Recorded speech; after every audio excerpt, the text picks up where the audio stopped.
This opinion is non-precedential, except as provided by Minnesota Rule of Civil Appellate Procedure 136.01, Subdivision 1C. Hello, and welcome to Unpublished Opinions, a short-circuit podcast.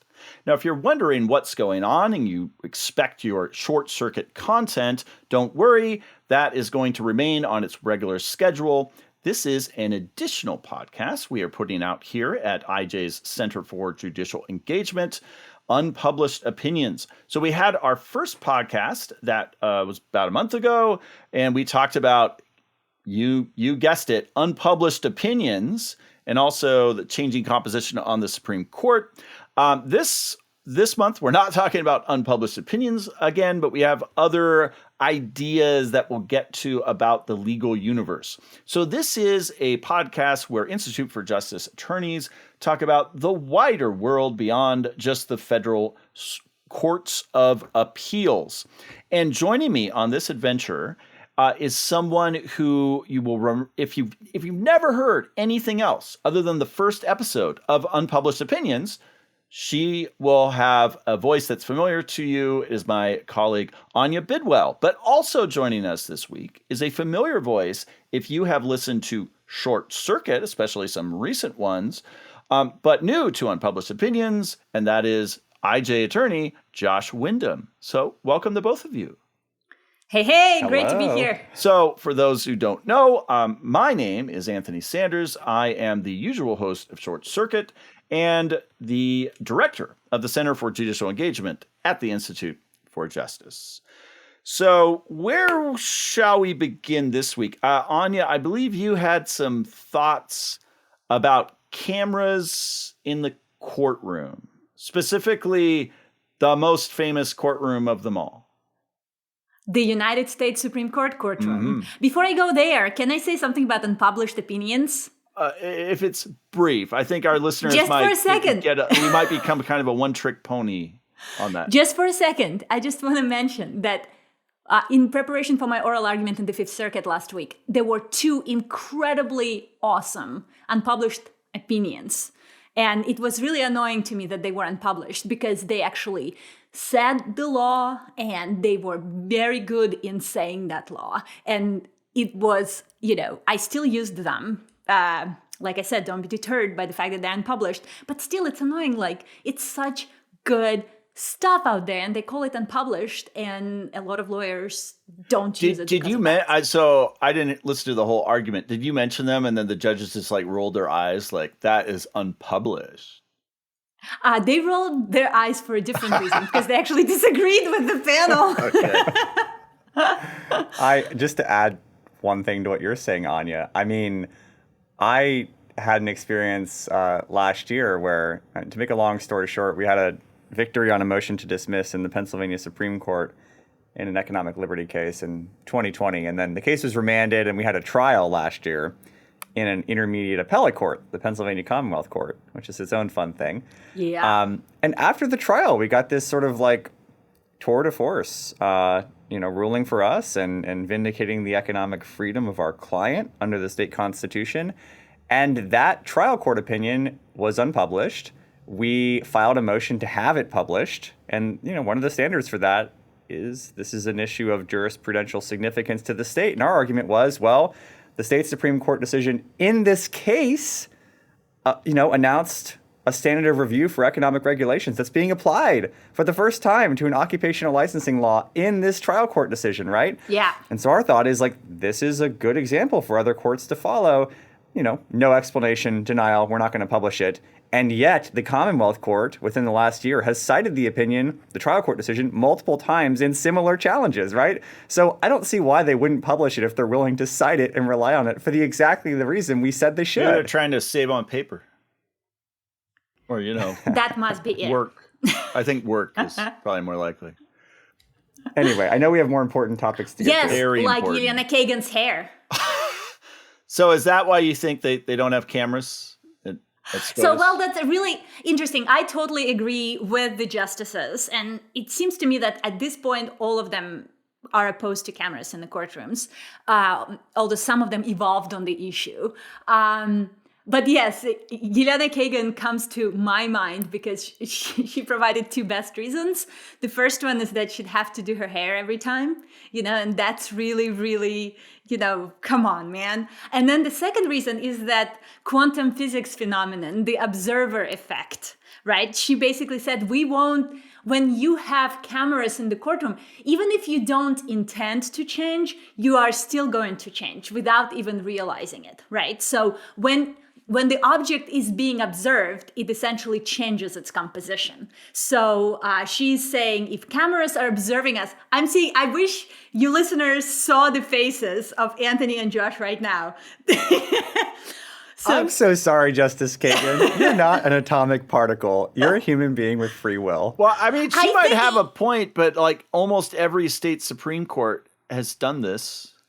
And yes, state Supreme Court are elected. Have they changed? It's a completely different situation than what the United States Supreme Court is supposed to be all about. In addition, there is already plenty of transparency. You hear those oral arguments. You can actually hear to them live, and you can hear them and read the transcripts, all that good stuff. Why in the world do you need cameras? And by the way, we know that cameras are bad because we already have that experiment with congressional hearings, right? Every time you have cameras inside a congressional hearing, those guys behave like complete asses. That is they have different incentives, right? Congressmen have different incentives than justices do. That's the argument. That of course they're going to play to the camera. And that people say the same thing about the British Parliament when they started cameras in the 80s there, that it was a very different. By the way, British Supreme Court does televise its hearings, so that's something interesting. So you're against. I mean, I have many thoughts on this. You're against the cameras in SCOTUS. I'm totally against cameras in SCOTUS. I mean, you just said everyone knows cameras are bad. We like filming the police, don't we? You got me there, Josh. I mean, okay. So here are some of my thoughts on this. I mean, I'm in favor of cameras in SCOTUS. This is the people's business, right? It's like the legislature. They're not an elected branch of government. That doesn't mean they're not. The whole point is they're supposed Neither to are be the like police. Yeah, I mean, any government official is an agent of the people in some sense, right? They're like the legislature in the sense that they're the top of a co-equal branch of government, and the general rule, right, when it comes to government operations in any branch is that transparency should sort of be the presumption, unless there's a compelling reason that would, in my view, a reason that would thwart the function of that operation. The whole point of to the keep judiciary, it closed off. The whole point of the judiciary is that they don't feel any kind of pressure from the public. Read the Federalist Papers. That, by the way, for listeners out there, there was an oral argument that we had this week, and Judge Wilkinson on the Fourth Circuit asked an advocate whether she knew of the Federalist Papers, and she said that she did listen to the musical, but she didn't read the Federalist Papers. So, yeah. Anyway, not everyone, that's it. has who's gone to law school. Yeah, the whole point of the judiciary is that you don't have pressures, and it was created with that very thing in mind. Okay, so I guess there are two separate questions, right? One is, what is the original intent of having the judiciary? And then the second question would be, like, just today, as human beings evaluating our government, what do we think is the answer to this question? Because they couldn't have contemplated cameras anyway.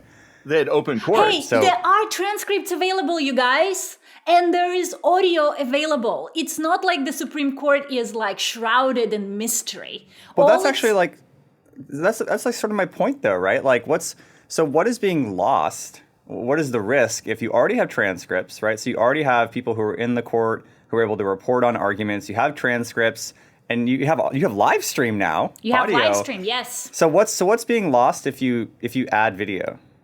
I think it's just more of people who are genuinely interested in the business of the judiciary. It's going to be enough for them to listen to the voices, right? And to read the transcripts. But people who want to make a mockery of it, they're going to really love the idea of the video. Well, who cares? You can mock the justices. You could say that about FOIA, right? Like if people want to mock any part of the government, then FOIA allows them to do that, right? Because you have greater access to what they're doing. I mean, for me, I think one thing that's nice about the idea of video is that more people are potentially going to watch the arguments. And like, I view that as a good thing. Now, there's a question of whether pressure is a good thing, right? And it sounds like you don't think pressure is a good thing. But I do think that like having more people politicizing the judiciary and oversimplifying it is not a good thing. We already have plenty of that. You don't think the plebs out there are capable of watching the arguments and forming reasoned opinions about them? Yours, not mine. I mean, the amount of people who watch the argument is going to be many orders of magnitude more than who listens to the argument, right? I mean, that's pretty obvious. So it's definitely going to be more people watching it. The question, right? So, Anya, I think your point is that immense amount of I don't want to say scrutiny, but just viewing of what the court is up to, that may have an impact on how they run it. Yeah, I think very much so. Yes, that if the cameras in courtrooms, that's why that the whole thing about the observer effect, right? That the justices will basically feel like they need to perform without even intending to do that, right? Like I don't think they're going to balance to human rationality. Are they going to become like more of an ass or less of an ass because they're on TV?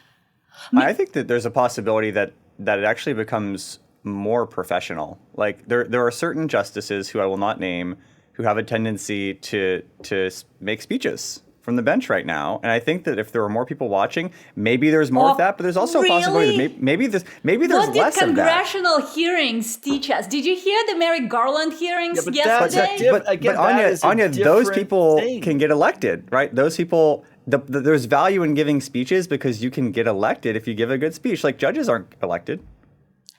Yes, but judges very much care about their reputation and how they want to present themselves to the public. And this will give them opportunity to do it in a manner that's not about them being good judges. To become the next notorious RBG. Why would they do that? They're looking for a book deal or to sell more bobbleheads, or I mean, like why would they be like a congressman who obviously is doing it because they're trying to get on the local news and run ads or whatever? Justices, they want to justices are people too, you guys. That's the point. Yeah. Well, let me take it in a slightly different angle. I've been really concerned over the last couple of years in the number of people I know who, if you just ask them, what do you think of the court? And they're not lawyers, they're not in our sort of world, right? But what do you think of the court? It's like negative. It's all negative. Everybody's cynical about the court. And people don't understand the court. That's my problem, is that if I ask, like, did you listen to the argument or did you read the opinion? Like, it's just, I just have this opinion of the court. I have this feeling about the court. And I feel like if more people watch the court and watch the arguments, they will see that the justices they supposedly hate are asking like real questions. They can figure that out by listening to it. They're not going to listen. They're not going Here's to. an interesting thing, you guys. So it used to be that we actually had some of the justices who were interested in running for president, right? So Justice Hughes and then, Justice Douglas. So do you think, and that's a question to you out there, if we allow cameras in courtroom, that some of them will actually get such a following nationally that there will be calls for them to run? For example, Justice Jackson, if you listen to her, she is incredible during oral arguments. I mean, she is a freaking tour de force. She is so good out there, very eloquent and very prepared and very just like on the money about everything. I can totally see that if hearings are televised, there will be like a call for her to run for president. And then what is she supposed to do? Well, maybe she'll run for president. I mean, how is that big? I think they probably won't. I just think it's an interesting question. And it probably actually is not unlikely if we allow cameras in the courtroom that these justices will become such figures of our public discourse that there will be a line crossed between the judiciary and the political branches. I mean, the court's role is, in a sense, an anti-democratic role, right? I mean, I grasp that that's the function of the court, but I don't think that means the court itself can only be consumed in anti-democratic ways. Like I think it's probably a good thing if more people understand how Supreme Court arguments work and are able to tune in and watch them. And it's one of those things, Anya, like where less people are reading books today and more people are watching YouTube shorts, right? And so And I think like the more I know, but the more accessible that you can make the court, well, maybe you're right about that. No more YouTube shorts. Maybe I should YouTube change my mind shorts. on this and So I actually think, Anya, all the reasons you've given and Justice Kagan gave are pretty bad for why not to have cameras in the courtroom. But I am frankly maybe a little on the fence, but more toward not having cameras. But my reason is I think at the U.S. Supreme Court being so different than any other court, the chance of attention grabbing by protesters disrupting the court is so great that the cameras in the courtroom would invite this. I'm not the first person to say this. So you're more of a Justice Alito. Well, kind yeah, of I mean, I think guy. the recent nomination confirmation hearings in recent years, where you'd have these serial, protesters, and in other walks of life too, but especially there, I think have shown that what is the person going to get? Maybe some kind of slap on the wrist, maybe a night in jail for doing this. And so it's worth them to do it in controversial cases, of which there's no shortage in recent years. And that would be is that worth having that for all the benefits that I think Josh rightfully puts out? I don't know, maybe, but it's not costless. And I think that's not true like at any state Supreme Court, that most of which now have these arguments. They're fine. I'm really glad they have them. I've watched a lot of arguments that way that I was glad I was able to see and not just listen to, because there's body language, right? All this stuff that's super interesting, if nothing else. But I think it would be, this has already happened. I think there was I can't remember which argument it was. I don't think it was Dobbs. It was some argument the last couple of years, 3 years, where there was a bunch, maybe it was before COVID. There were a bunch of protests in it. I was just like, this is not helpful.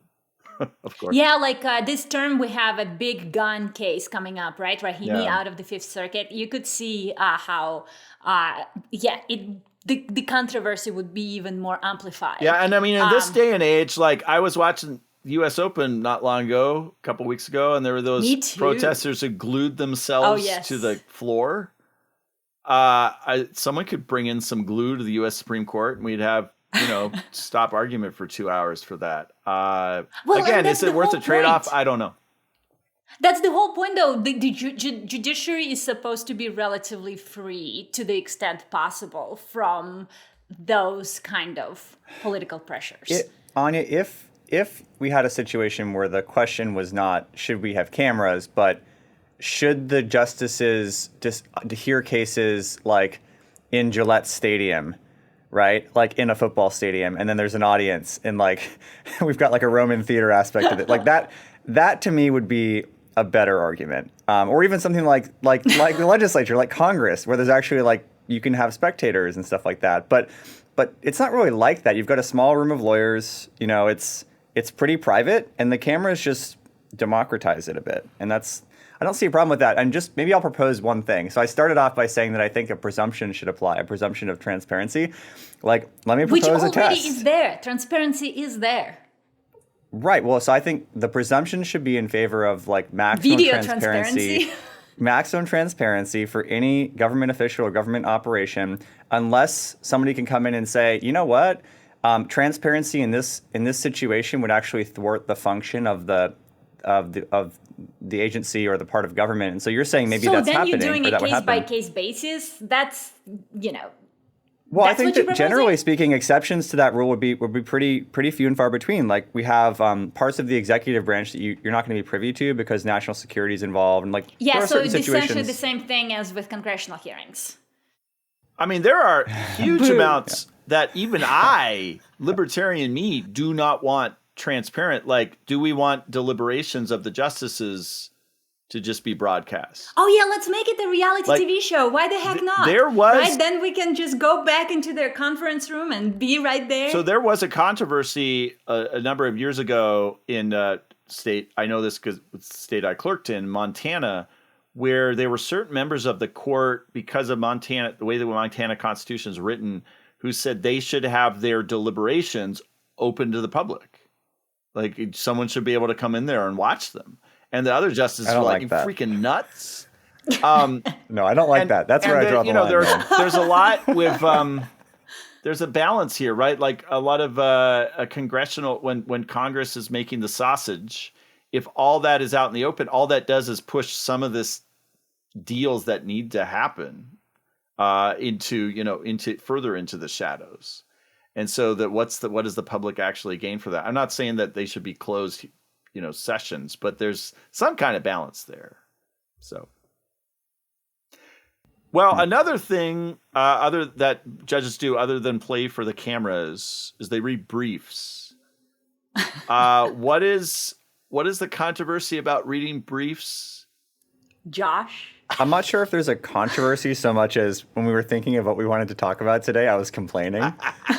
Well, then complain to us. Yeah, let me complain a little bit, and then just maybe you guys don't have thoughts, but so I've been frustrated recently, and this probably happens more in state courts. But I've been frustrated recently to work my butt off on briefs and prepare for arguments, and IJ mooters are pretty aggressive, so go through the moot process here and get yourself ready, and you feel good about things, and you step into court, and you're ready to go. And then the judge asks, "What is this case about, counsel?"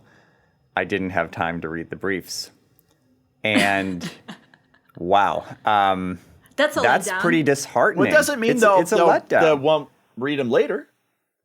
It doesn't mean they won't read them later, but you start to feel like, so in the last couple of times this has happened to me, the court's rules, actually, I got an order that was like, submit your briefs by this date, right? So the court wanted the briefs before the argument, and we comply, and we spend hours, and if I'm representing, at IJ, we work pro bono for our clients, but if I'm working for a client and charging them money, that's potentially a bunch of money that's wasted. We didn't have to have the brief done by that time, for example. We could write them later. We could just come in and have a free-for-all argument and just do it off the cuff, and what's the point of having briefs? And I've also had situations recently where the judges, these are more Zoom hearings, but the judges very clearly were not listening to a word I was saying or my opponents, right? So it's not that I'm just not engaging, it's that nobody's being listened to. Justice Holmes used to write love letters when he was sitting on the Supreme Court bench listening to oral arguments. Oh, God. To be the object of a Justice Holmes love letter. It's one of these things where I just feel that this process should be respected, and like everybody in it should be respected, because clients have real interest at stake. And we're going to get into this later when it comes to legal writing too, but clients have real interest at stake. The attorneys are doing the best for the clients by and large. And it shows a lack of respect for the parties in the adjudicative process when a judge isn't really engaged in it. And so I'm not really trying to throw judges under the bus. I realize that especially in state courts, judges have a million things to do, a million cases on their docket. It's sort of like drinking through a fire hose, and I feel bad for judges who are put in that position, but there has to be a solution to this problem. I agree. I agree for the first time with Josh about anything. But so, especially because oral arguments are there supposedly to be useful, right? To help judges think through these line drawing problems. And if a judge is unprepared, if a judge doesn't actually even know like the key cases that we are arguing in favor of or against, then that whole exercise is useless. They're just listening to you to just get your 20 minutes out there, right? And then it just goes to waste. And that's not what I want as an oral advocate. I want to be there kind of engaging with judges and answering their questions that are difficult questions that but hopefully in the end will help them to write an opinion. So that's why I think it's important. You had an argument recently, Anya, this is the Fifth Circuit one you're talking about, where Judge Ho had read presumably every page of the record. I mean, he was... Yeah, because that was the third time in front of him. He withdrew two previous opinions that he wrote. So he didn't know about this case. And the panel was very well prepared. But often, even at the circuit court level, they are not ready to engage. And you're right, by the way, Josh, like with the US Supreme Court, that never happens. They come in and they're super ready because, frankly, they don't have that many opinions, right, to write, and that many cases to think about compared to other judges who are drinking from a fire hose. And maybe that should change, SCOTUS. But I mean, so I've had a state Supreme Court argument, right, where one of the justices asked me a question about the record, and he sort of offhandedly remarked, I haven't had time to look at the record yet. And the thought that went through my mind when I was trying to think through how to answer his question was, and this was distracting to me, was, aren't you going to vote after this? Like, you're going to take a vote. And maybe votes change. I understand that, but... I mean, I think it's rare that a judge, especially in an appellate court, that a judge will have read the actual record before oral argument. I think that's more something that the judge or the clerks do when they're getting the opinion together to make sure that the briefs are on the up and up, or if there's some ambiguity. You can't expect every judge to look through the whole record and the briefs before an argument. That's just never going to happen. Yeah, but if you're asking a question about the record that is, I mean, in this case, it was answered by our briefing. It sort of suggests that the judge hadn't really done that much to prep before hearing the case. And so, like, my concern about this is mostly, I don't know if I would call it a due process concern, because maybe you're not even entitled to oral argument as a due process matter.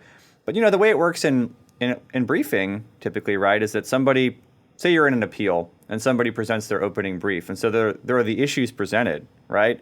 And the other side responds, and then you have a reply brief to that response. Well, in the reply, you can't raise new issues, right? And presumably the reason you can't raise new issues and, like, surprise your opponent with, like, cases you hadn't cited or, like, novel theories is that it's a due process problem. You have a right to be heard, right? And so if they can't file a response to that, then they haven't had a chance to address your arguments meaningfully and kind of meet those head on.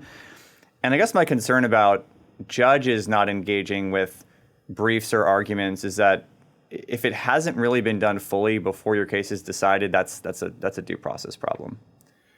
I suppose, but I think a lot of this just comes down to, this is, after all, this is government work. And, we're all here at the Center for Judicial Engagement, all into judges engaging with the Constitution and taking it seriously and taking facts seriously. But it is only going to be as good as human beings can, given these incentives. So of course, a judge being lazy, not reading stuff, yeah, we don't want that. We don't want lazy workers in any industry, especially in the government. But I think the question is, how can the system work best or be structured best so that we have less of what you're talking about, with the understanding that I think we can't expect judges to always have, not just read the brief, but, like, read the cases that are in the brief. You need more judges. Asking questions about that. I mean, we could have, obviously, more judges. I'm sure judges themselves are the first people to say. Part of it is they have too many cases. Yeah, there's more judges. The other thing is, I think we at IJ, and maybe some listeners who maybe work at bigger firms and have complex cases, we know the universe of what we do, but it's only a small part of the overall universe of all the cases that go before judges, especially state trial court judges. And so much of what they do is, it's not these big complicated questions. It's maybe a lot of facts they have to deal with. And sometimes the best way to deal with facts is have a hearing and just, talk it out. Or, there are a lot of judges who I've found they don't like ruling on summary judgment motions because that's, like, really complicated law and, put it all together. They'd rather just have a trial where everyone throws a bunch of facts at the wall and you hear all the testimony and that's how you sort it out. And, maybe there's something to that sometimes.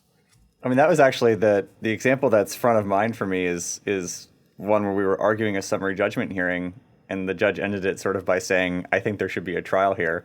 Right. So I'm really vindicating Anthony's take on this. I mean, just to give a counterpoint to my current complaining mood on this, I was in a recent hearing where I wasn't arguing a few weeks ago, and my colleague was arguing, and this was a motion for admission pro hoc vice.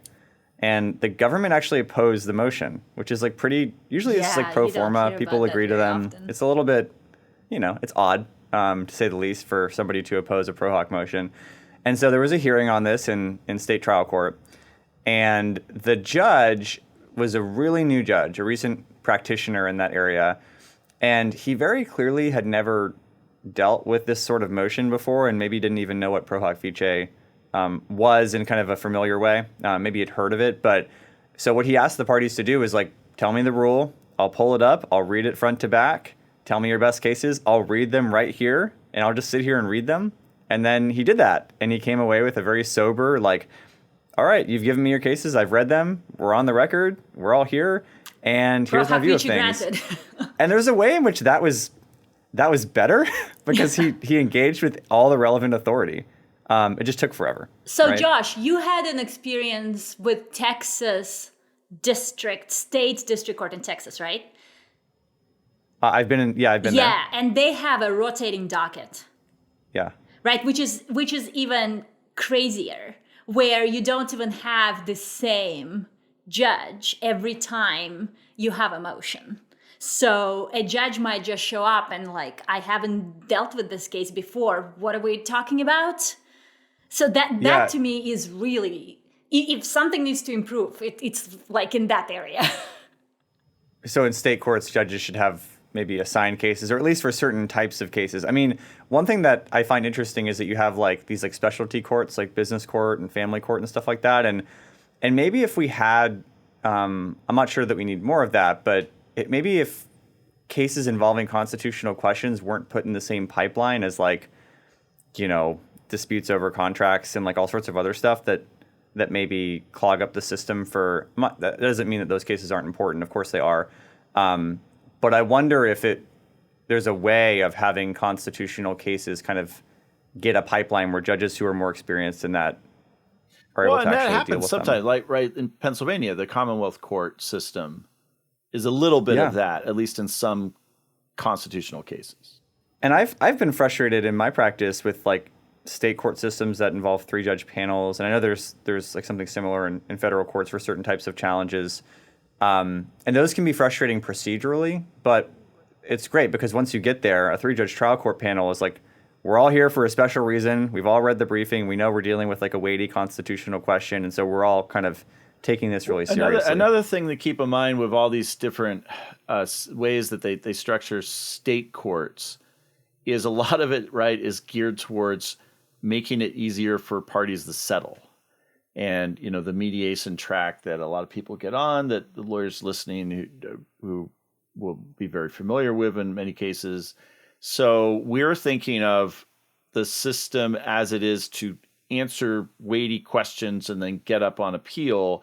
But that's only a small part of the incentives of what the system's actually all about, because what the system is actually all about often, at least in civil litigation, well, criminal litigation too, that's a whole different story we get to about plea bargaining. But in civil litigation is, we know this is going to be terrible for both of you at the end of the day. The lawyers know that, but the parties don't realize it yet either. So try and settle as quick as you can.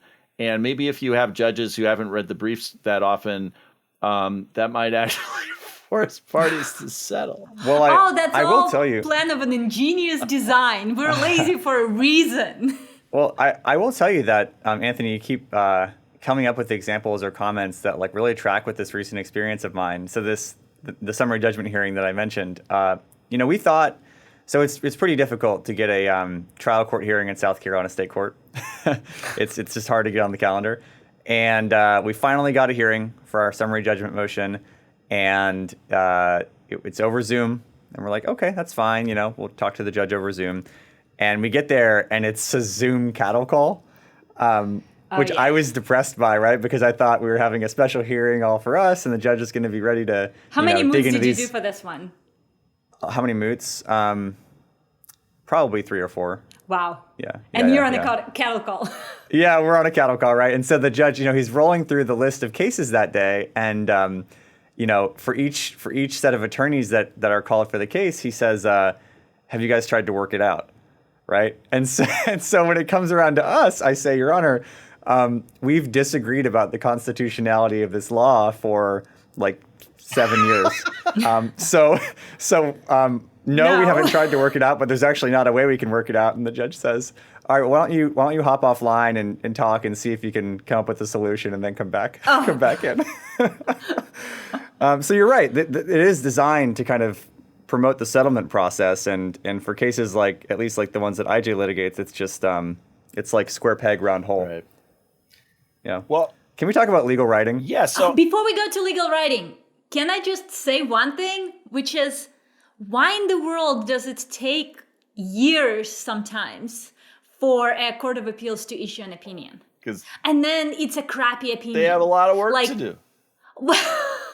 I mean, that we've had that in several situations where we have these questions of constitutional law, and I understand, okay, maybe it takes you longer because those are weighty issues. But then 2 years later, or 2.5 years later, they finally issue the opinion, and it's a complete whimper, right? Like, totally refusing to engage with anything, and they would put unpublished on it, right? And call it a day. And so, like, 2.5 years later, you're basically like, seriously, this is what you ended up producing? So I don't think there's any great mystery about that, although it is, of course, super frustrating when that happens. I mean, I think one is it just there's a huge pile that the court is getting through, and you're just on that pile, and they might. Hey, we have all these cases that are at the same time. They were heard at the same time as us, and so right? And they were decided 6 months. After the oral argument, or 3 months after the oral argument. The clerk who's responsible for getting that, has the other ones. And the other ones might look a little easier. So the clerk does those first and kind of puts that other one on the back burner. The clerks turn over every year or two in most chambers. And so then the next clerk has to kind of reorient themselves, like, oh, I'm not going to start with that one. We're going to do this, routine criminal appeal instead. The wheels of justice. And then maybe if the clerk saying, I'm not going to start with that one. But then the other dynamic is, especially in a controversial case, right? You may have the judges voting one way, you write it, and it just doesn't write, or they can't get the coalition they want, or they realize, it's not going to work that way. And so they just go back to the beginning, and they do it a different way, and then maybe that doesn't write, and then they're like, oh, hey, there's this kind of technical thing we could do to just kind of dodge everything, and we'll make it unpublished, and that's like the third try, and you never know what happened before. But I'm guessing sometimes, like the situation you talked about, Anya, it's probably more of that. It might be that plus the clerk not getting to it for 9 months, and just it all comes together. Maybe cameras would help promote expediency. The argument, there's cameras at the argument. There's eyes on the case. Everybody's waiting on bated breath for the result, and it takes a long time. People get angry. I guess let's start with intermediate courts then. You could have a public Google Doc where you see the opinion being drafted. How about that for transparency? Yes!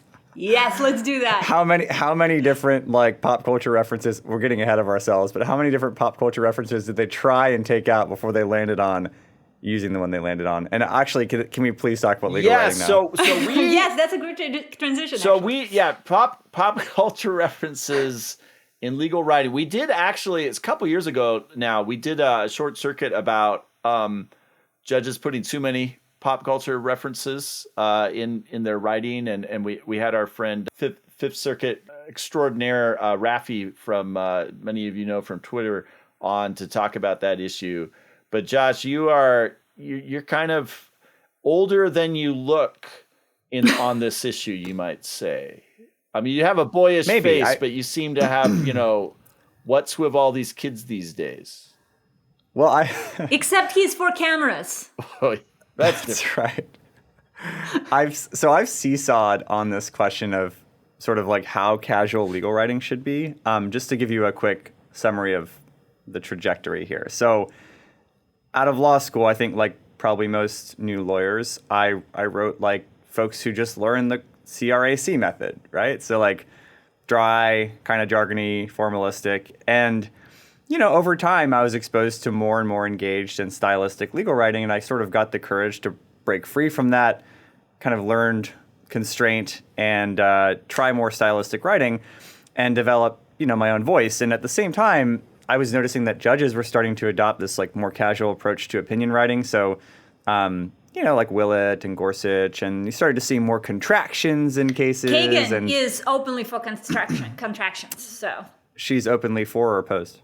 For. Yeah, I thought so. She's a great writer. Yeah. And so I'm pro contraction. You're not going to hear an anti-contraction argument from me. And if you've ever read, right, like 19th or early 20th century legal opinions, well, you probably didn't really read them. I mean, they're a slog to get through. It's just a bunch of block quotes often, and then the court just like announces the holding at the end, and you're like, that wasn't an analysis. Not that unless was block it's Justice Holmes. I mean, these are like pretty unreadable, like by and large, and legal writing really wasn't much better around the time, and so less block quoting, less Latin, less jargon, more contractions. Like I'm all about it, but I feel like a line has sort of been crossed, or like we've like overcorrected here, and I'll confess that like I'm more concerned about judicial opinions than briefing because there's different purposes there, right? Like as an attorney writing a brief, you're an advocate, you're trying to do persuasive writing, and your job is to zealously advocate for your client. And so if you tell a compelling story or narrative, that's gonna capture the attention of a judge, and maybe you can kind of win them over.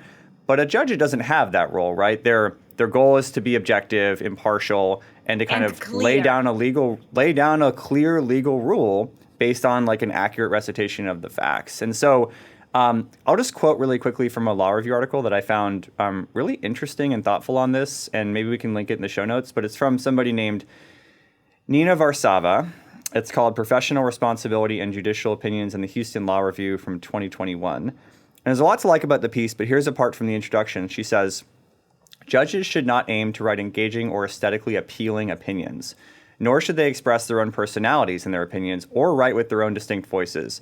Not only are those objectives beside the point of judicial writing, they also stand to undermine the integrity of the judicial role and the legitimacy of the adjudicative process. The judicial opinion, unlike many other genres of writing, does not call for expressive freedom or artistic license, and the reputation-enhancing stylistic qualities that commentators urge judges to embrace, well, let me finish, interfere with judicial responsibilities, including to recount material facts accurately, to represent all parties to disputes fairly, and to present reasonable legal justifications for decisions reached. And just to give you an example from a recent, that's the end of the quote, from a recent Ninth Circuit opinion from Judge Lee, I mean, he was panned publicly for going overboard with pop culture references in a case about class action settlements. It was called Briseno versus Henderson. And the opinion starts by quoting Matthew McConaughey with a warning that judges shouldn't approve class action settlements because the attorneys say they're all right. I think this is the one we talked about right? on Short Circuit. Is it? Okay, so I won't belabor the point, but he was panned for this, right? And so, I mean, I think that's totally right. It's an unserious approach to what are clearly grave, often grave issues. The parties like vigorously dispute the disagreement they have.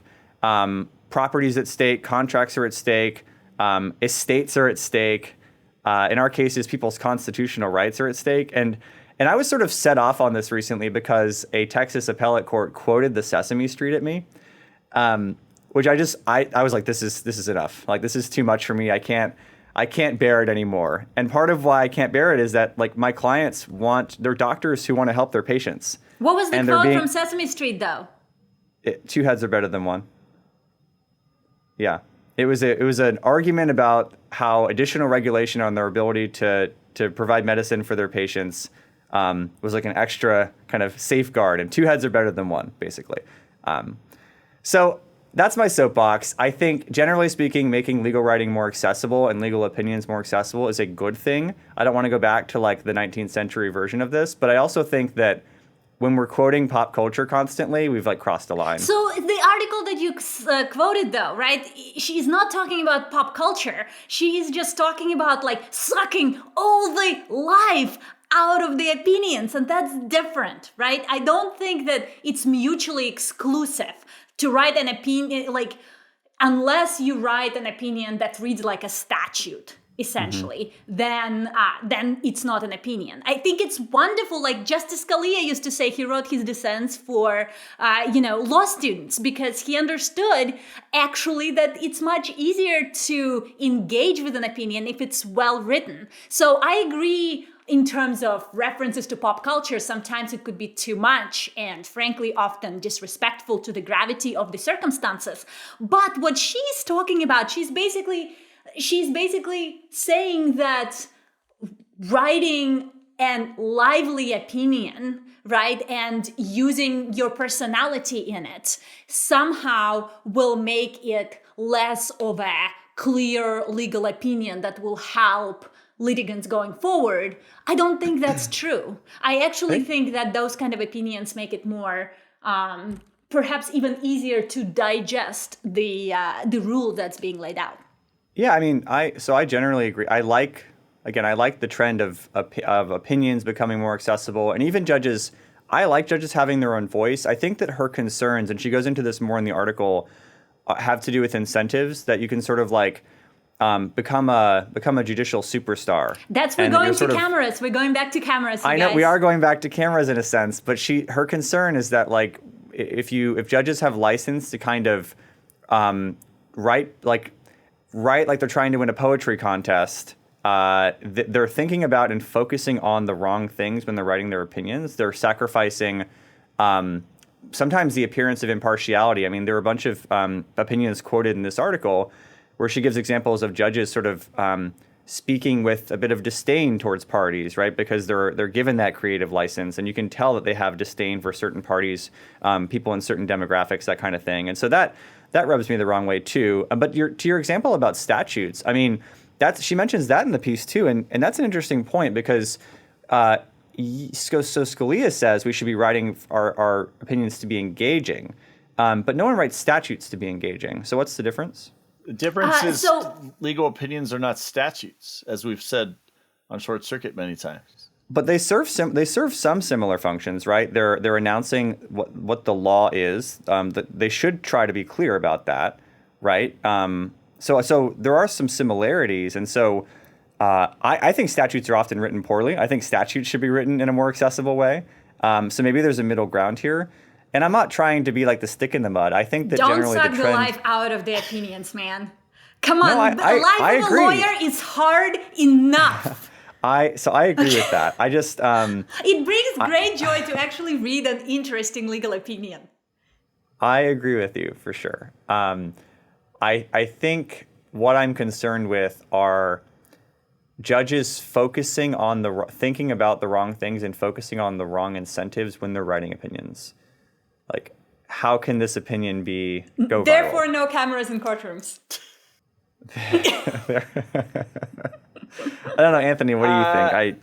I guess I don't see what the big deal is, other than, the pop culture stuff and disdain for parties. I get that, but if an opinion is interesting, why is that harmful? Yeah, why is it bad? I don't think it's bad. I'm not. My point isn't that it's bad. I just... Your point is that they should somehow, if it's an interesting opinion, it takes away from the actual legal rule that the opinion puts forth, and that's just not mutually exclusive. In fact, an interesting opinion makes it easier to understand the legal rule. Yeah. Maybe what you're talking about, Josh, is an opinion that's trying to make someone laugh. And that actually is a big part of it. Opinions that sort of make light of what I think are weighty cases, and in an effort to make them more consumable by the public or non-lawyer readers, opinions kind of, their goal is to tell a compelling story or make a compelling story out of what is in fact a serious legal dispute between individuals. Yeah. And it can happen that an opinion is funny, you laugh at what the judge is writing. Either it's a joke or it's just kind of a funny situation, but it is making fun of the party. But sometimes, especially if it's some criminal defendant who did something really stupid and they're just talking about what happened to them and, saying maybe they win their appeal, maybe they don't, but like the facts are just the facts. That can be written in a way that you're going to start laughing, but it's not like, they don't deserve to be laughed at sometimes. Also, there is an interesting thing too. Remember, Judge Posner once said that it's interesting how a judge's style changes with every new clerk term. I think that often the very dry opinions where you actually see the law school method of conclusion, what is it, application, reasoning, I forget in which order it goes now. But when you see those kind of opinions, chances are it's a clerk who wrote it, right? Compared to when you see an opinion that's very much like, has a judge's personality in it. Chances are that it's the judge who actually thought about this and wrote this opinion. So it could be a useful proxy too for the level of engagement of the judge in this particular case. Yeah, I mean, this question of like judges' personalities is also interesting because in a strict sense of the role of a judge, their personality shouldn't matter, and we shouldn't be getting a sense of their personality. Like that's if impartiality is sort of the touchstone. Their personality shouldn't really matter and shouldn't be sort of what grabs people's attention about an opinion. But I'm on your side about the fact that opinions should be readable. Like that's, and by the way, they're much more readable today than they were even in the 80s. It is hard to have the quality of opinions went an up. interesting opinion that doesn't have personality. I mean, I will just I agree. say that. Those are that goes intention beyond for sure. legal writing, but so I mean, Posner is an interesting thing too, Anya, because speaking of one way you could be more casual in legal writing, right, is that so he was super against like excessive quoting from other opinions and stuff like that. Yeah. And so if you read especially like I read this decision recently from like 2016. And it's like there's no legal citations in it. It's That's just like late Posner. Yeah. late Posner is, and you're like, wow, like I wish I knew where you were getting this rule from, but I actually can't find a cite. So. Well, that's Easterbrook too. That's both of them have the non-citation method of legal writing. In fact, I heard this story. I might have said this on here on Short Circuit years ago, but I heard a story once of another judge that Posner was giving advice to about like how to be a judge. And he said, what I do is I go back, I after argument, I sit down and write the opinion with no citations. And then later go back and like see what we need to, throw in there. I don't think that's usually a great way to write a legal opinion. There's something to it. Like sometimes I write scholarship that way. And then you go back and like, when you're writing, like you've read all the stuff, so you're like, oh yeah, I'm going to put that in there. But you've got a good handle on. You can write parts of briefs that way if you've got a good sense of the law. Yeah. When you're writing, churning out judicial opinions, maybe that's not the best method. I mean, Anthony, speaking of citations, do you want to transition to our last topic? So I had another topic. You're the guy on. I think we will get to that topic at a later episode. Otherwise, we'll be keeping the listeners for probably another hour. Well, before you wrap up, I want to make very clear that I am a fan of accessible legal writing. I am not old man Josh over here. I think there are lines. I think there are lines that judges should not cross. That's my only point. Okay, I do, but I got a follow-up question to that. So this is it seems like it's come up, lately. Although this could be just some of the bias towards the present. Like maybe this has come up, this is one of these controversies that's come up in the past and people don't realize it. But opinions did used to be written differently. They often were harder to read. Not always. There's some great older opinions that you read. So why overall aren't things better now? Yes. So this is kind of just like a small, problem to deal with, the dismissiveness, I guess, because you can read old opinions that are dismissive of parties or arguments or lawyers. Check out Hester versus United States, 1924. That's a dismissive the decision. Open Fields case, Josh's bet noir. Yeah. So is this really that big a problem now? So I don't think it's that big a problem, but I think that the sort of scramble to become the next celebrity judge, which is sort of what it feels like sometimes, to become the next like judge of the day and go viral on Twitter, leads Wait a sometimes minute, to and these. yet you want cameras in courtrooms, Josh? This is 100% inconsistent. Well, I don't think it is, because Yes, it at is. least judicial opinions are open to public scrutiny, and like our arguments right now, I think, are not super Well, accessible. I think to some extent what you put your finger on, Josh, which is a good point, what you just now, I don't think it's that huge of a phenomenon, but it seems to be somewhat of a phenomenon. This is the problem that everyone on planet Earth has now, because it is so much easier for people to be visible to others, whether through social media or the internet in general.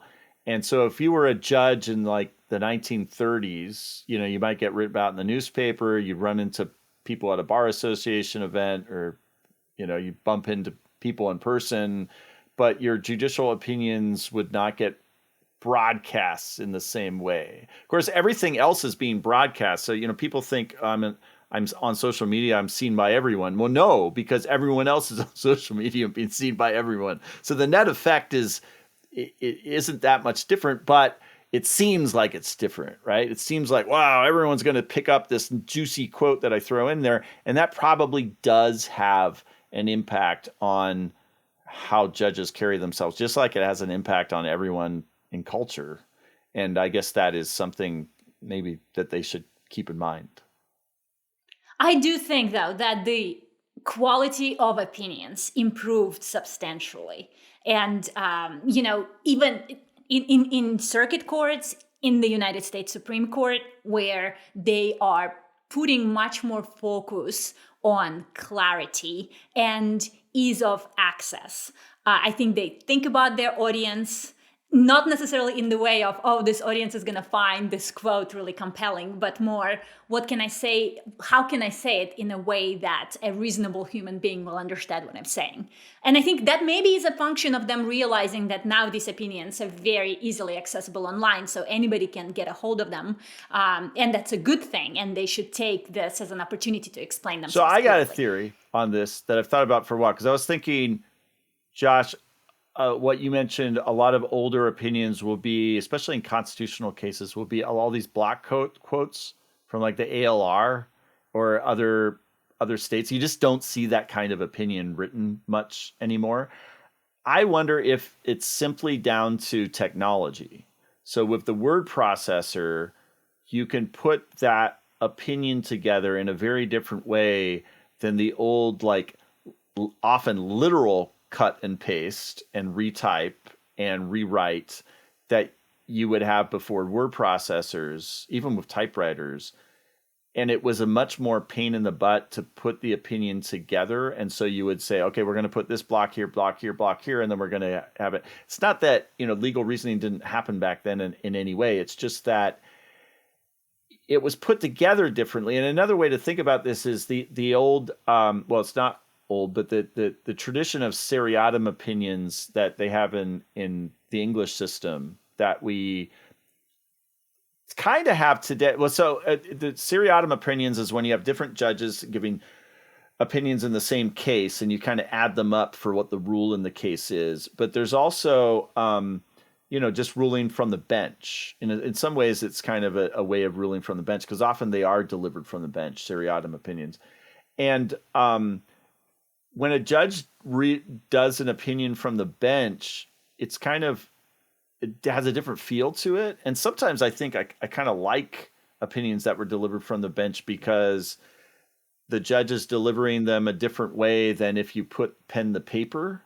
So I guess that's just an example how the technology, being orally speaking or writing it down, can have a difference on what later, when you read it, how it's going to read. And so, you know, maybe this is just word processors make for different opinions, and they happen to be better, but also they allow you to, you know, go too far. And it's What if? I have a what if for you. Go ahead, Anya. No, I think it's super interesting, because when we talked about my complaint that it takes 2 years to issue an opinion, one of the things that you said, Anthony, was that it just didn't write. Like they tried maybe to do a more substantial opinion, but it didn't write. Right. So what would be the outcome if a judge were to read this from the bench, right? Because then it's this difference between saying something versus writing something. And it's much easier to say big pronouncements rather than write them, right? So it also, the manner in which you express yourself affects the substance. So I'm sure there's something there. Mm-hmm. I'm willing to offer Anya a compromise. No. Let's see if she accepts it. No, listen, here we go. What if I offered you, Anya, that we wouldn't do cameras in SCOTUS during argument, but we would do cameras when they're reading their opinions? I think that's very reasonable. Really? It's not nearly as fun as seeing the argument. Yeah, but that's why there's much less potential for mischief.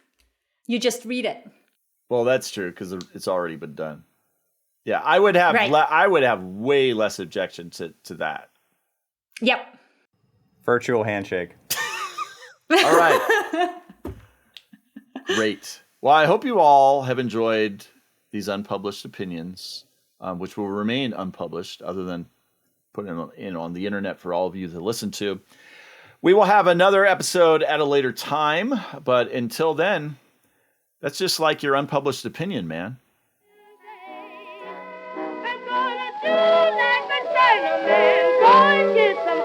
Get myself a gun and shoot myself a cop. I ain't had nothing but that.